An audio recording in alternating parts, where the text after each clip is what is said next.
My primary area of study is American foreign policy and regionally Eastern Europe or Central Europe. And I noticed that there were these security companies popping up in all sorts of strange places in the Balkans. I talked to a colleague who worked on Latin America, and lo and behold, in places like Colombia, they were there too. I started wondering, what are these private security companies doing? And I started realizing that they were, in a sense, executing American foreign policy. But I looked at security contractors and realized that this is just only a piece of the puzzle. That actually, in the areas of diplomacy, in the areas of development, as well as in the areas of defense, the government was increasingly turning to the private sector to do its business.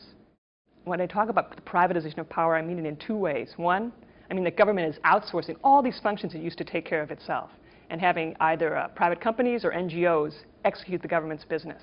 That's one aspect of the privatization of American power. But the second aspect of the privatization of American power is that individuals can now, in a sense, make their own foreign policy if they don't like what the government is doing.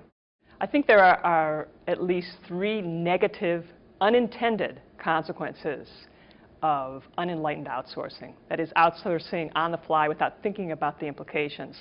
The first would be enormous accountability problems, where it's impossible to track the money that government is spending and how it's spent.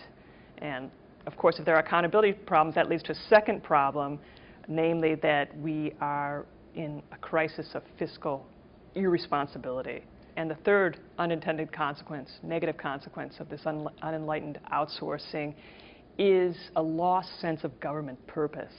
We elected congressmen, in a sense, to serve voters' interests.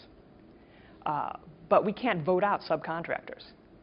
Once it's gone down that chain, in a sense, the business of government is beyond public view. And I'd like to bring it back into public view so we can decide which things we want and which we don't.